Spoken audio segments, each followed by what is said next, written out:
E aí pessoal, tudo bem? Aqui é o Rony, professor de Física. Neste vídeo, vamos resolver um exercício relacionado às aplicações das leis de Newton, o estudo do movimento circular uniforme. Observe o quadro. Considere um carro de massa m descrevendo o movimento circular e uniforme em um plano horizontal. Ele faz isso em uma curva inclinada de um ângulo θ em relação horizontal. No quadro, eu ilustro duas visões do mesmo movimento. Na figura de cima, você tem uma vista superior do movimento circular e uniforme.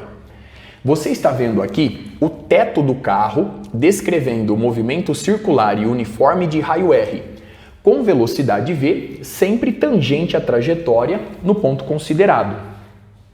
Na figura de baixo, você tem uma visão frontal do movimento. Você está vendo aqui a dianteira do carro com velocidade v saindo perpendicularmente do plano do quadro. Para visualizar melhor o movimento nessa representação, imagine o seguinte: o carro está descrevendo metade da circunferência na parte frontal do quadro e a outra metade na parte de trás. Muito bem? Observe mais uma vez as duas representações do movimento circular uniforme. Se o carro estiver descrevendo esse MCU com uma velocidade v ideal, as únicas forças que estarão agindo no plano frontal do movimento são a força peso, orientada verticalmente para baixo, e a força normal, sempre orientada formando um ângulo reto com a superfície de apoio. Nesta situação, nós podemos determinar a velocidade ideal v recorrendo à análise das forças que estão atuando no carro nesse plano frontal do movimento.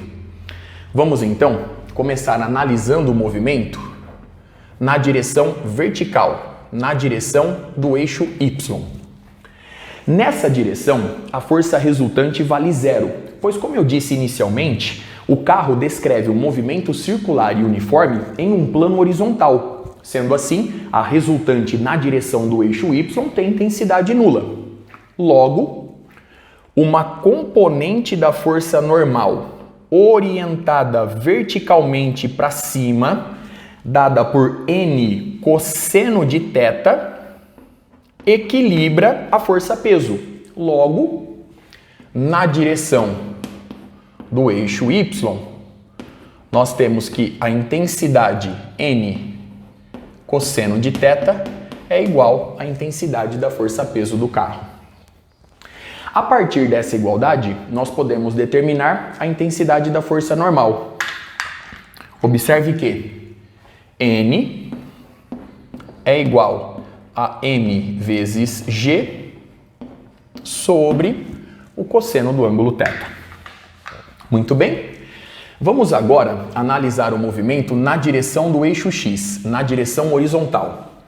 Observe que a força normal possui uma segunda componente orientada na horizontal e para a esquerda, apontando diretamente para o centro da trajetória do movimento circular uniforme. Essa componente é dada por n vezes o seno do ângulo θ. Consequentemente, essa componente representa a resultante centrípeta do movimento. Logo, eu posso escrever que a resultante centrípeta é dada por n vezes o seno do ângulo θ. Muito bem? A intensidade da resultante centrípeta é dada por mv² sobre o raio.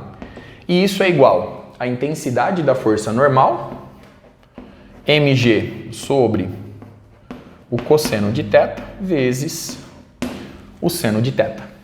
Muito bem?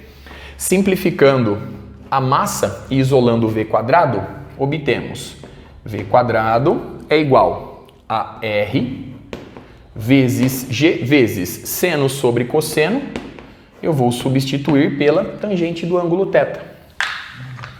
Consequentemente, essa velocidade ideal, citada no início do vídeo, é dada pela raiz quadrada de r vezes g vezes a tangente do ângulo θ.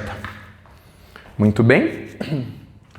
Observe o resultado obtido e os cálculos realizados até aqui. Dando sequência, vamos agora interpretar esse resultado final. Essa velocidade V é chamada de velocidade ideal. É a velocidade com a qual o motorista deve descrever o movimento circular uniforme de raio R sem necessitar da ação da força de atrito tangencial à curva inclinada. Neste caso, o motorista descreve a curva sem girar o volante. Agora, se ele entrar na curva com uma velocidade superior à velocidade ideal, aumentando a intensidade da resultante centrípeta devido ao aumento no valor da velocidade, esse aumento, ocasionado na resultante centrípeta, vai provir da ação da força de atrito tangencial à curva inclinada. Nesta situação, para sustentar a trajetória de raio R, o motorista deve girar o volante. E por fim, se ele entrar na curva com uma velocidade ainda maior, de maneira a superar a barreira da força de atrito estático máxima, o carro irá começar a derrapar. Muito bem, para finalizar o vídeo, as unidades adotadas. O raio é dado em metro. A aceleração da gravidade local, metros por segundo ao quadrado, e a velocidade V em metros por segundo. Com isso, eu encerro este vídeo. Até a próxima.